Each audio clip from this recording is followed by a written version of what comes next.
Hey everyone, and welcome to this explainer. If you've ever looked at a rapidly growing software company and thought, wow, how did they capture so much market share so incredibly fast? Well, I'm going to let you in on a little secret. It is almost never just a massive internal sales team. Today, we're unpacking exactly how the absolute best players in the B2B space actually scale their go-to-market strategies. So, here's the million-dollar question. How do companies scale without endless hiring? It's kind of the ultimate friction point of traditional business growth, right? I mean, if you're only relying on your direct internal teams, scaling is incredibly expensive. And frankly, it's slow. You gotta hire, you gotta train, and you gotta deploy in every single new market. But as we'll see today, there's a way to break free from that linear growth trap. Okay, here's our roadmap for this explainer. We'll be hitting 6 key sections today. 1. Beyond direct business growth. 2. Defining the partner ecosystem. 3. The cast of partners.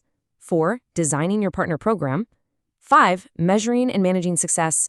And finally, 6. Avoiding common ecosystem mistakes. Let's dive right in. All right, Section 1, Beyond Direct Business Growth. Look, there is a massive contrast between these two approaches. Direct growth, meaning your internal sales and marketing, sure, it gives you maximum control, but man, it is a heavy financial lift. Ecosystem growth, on the other hand, acts as the ultimate multiplier. Think about it. Instead of hiring a brand new sales team in Germany, you partner with a regional reseller. Instead of building a really complex integration from scratch, you align with a technology partner. You're basically leveraging an existing network, which makes your growth super efficient and highly scalable. Moving on to Section 2, Defining the Partner Ecosystem. So, what exactly is a partner ecosystem? Well, it's a network of external organizations that help a company reach customers, sell solutions, deliver value, improve adoption, and grow revenue. Now, the absolutely crucial word to focus on here is network. We are not just talking about one single vendor or dropping a random affiliate link. We are talking about a thriving, interconnected web of organizations that surround a product or platform, all working together to push it forward. This quote right here really hits the nail on the head. A product can become much stronger when an ecosystem grows around it. And why is that? Well, because in the B2B world, customers rarely buy in isolation. Think about it. If you're buying complex AI software, you don't just need the raw code. You need training, you need governance support, you need implementation. That ecosystem around the product is what actually helps the customer succeed in the real world. That brings us to Section 3, the cast of partners. First up, you have the partners who primarily help you sell and promote. We're talking referral partners, resellers, affiliates, and marketplace partners. Let's ground this with a real-world example from our source material involving the tech training provider Uplatz. Imagine an HR consultant advising a major corporation on workforce transformation. That consultant realizes, hey, this client desperately needs AI training, so they refer them over to Uplatz. Boom! That referral partner just provided a super warm introduction built on pre-existing trust. And honestly, that is infinitely more powerful than a cold email. Next, we've got the technical and service partners. These are the folks who build, implement, and train. System integrators, implementation partners, consulting partners, managed service providers, and training partners. Notice those system integrators or SIs right at the top there? SIs are absolutely vital for enterprise adoption. If a massive enterprise buys something like Salesforce, they literally need an SI to actually configure the workflows and set up the dashboards. Without these partners, complex technology just sits on a shelf collecting dust. But above all those day-to-day partnerships, we have strategic alliances. These are the real heavy hitters. We're talking about deeply rooted partnerships that involve shared goals, joint go-to-market strategies, technical integrations, and true executive alignment. Picture a major cloud provider and a global consulting firm teaming up to deliver a complete enterprise transformation. This is exactly where deep joint value and massive competitive advantages are forged. Now for Section 4, Designing your partner program. All right, building this engine requires a very structured lifecycle. 1. Recruit. 2. Onboard. 3. Enable. And 4. Manage. But I really want to highlight step 2 here. Onboarding is where the magic actually happens.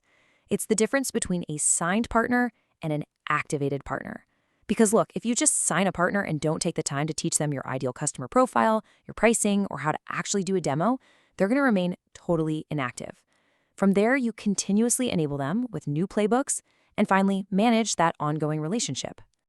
To manage all this at scale, you've got to have structure. Treating all your partners identically? Huge mistake. You need partner tiers, like registered, silver, gold, platinum, to really motivate performance. Higher tiers should get better commissions, more co-marketing opportunities, and priority leads. And to handle the whole shebang without losing your mind, you absolutely need a partner portal or PRM software.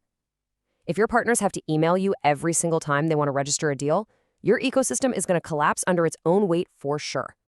Let's look at Section 5, Measuring and Managing Success. RevOps is basically the dashboard for this whole engine, and it's what makes partnerships a measurable growth channel, rather than just a messy guessing game. You shouldn't just track total partners. You absolutely must track active partners. You need to keep a close eye on partner source pipeline, partner-influenced revenue, deal registrations, and partner win rates. Without strict deal registration workflows tracked right in your CRM, you are going to run into channel conflict, which is that super awkward standoff where your direct sales team and your partner are fighting over the exact same customer. Good RevOps provides visibility to prevent that entirely. Check out the difference here between partner-sourced revenue and partner-influenced revenue. Sourced means the partner brought a brand new deal to the table completely on their own. Influenced means your internal sales team actually found the lead, but a partner, say a really trusted consulting firm, stepped in to advise the client and helped push that deal over the finish line. Both of these are incredibly valuable, but you have to track them differently if you want to understand the true ROI of your ecosystem. Which brings us to our final part, Section 6. Avoiding common ecosystem mistakes. All right, this is a trap so many companies fall into: prioritizing vanity metrics.